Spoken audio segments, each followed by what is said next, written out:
Good evening and welcome to Global News Roundup. Russian President Vladimir Putin has expressed conditional support for a proposed 30-day ceasefire in Ukraine, emphasizing that any cessation of hostilities must lead to a long-term peace and address the root causes of the conflict. During a joint press conference with Belarusian President Alexander Lukashenko, Putin raised concerns about Ukrainian troops currently occupying parts of Russia's southwestern Kursk region. He questioned the terms under which these forces would be handled under a ceasefire agreement, asking whether they would be allowed to withdraw or be required to surrender.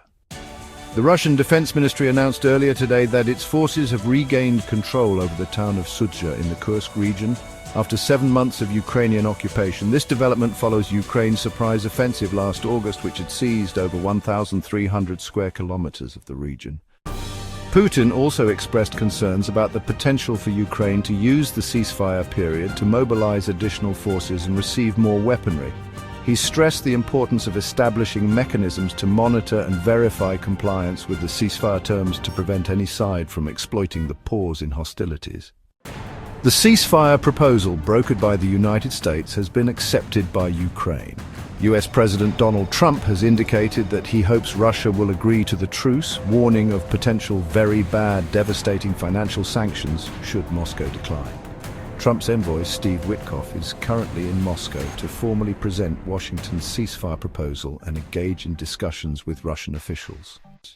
Putin acknowledged the proposal's merits, but emphasized the need for further discussions with American counterparts to address outstanding issues.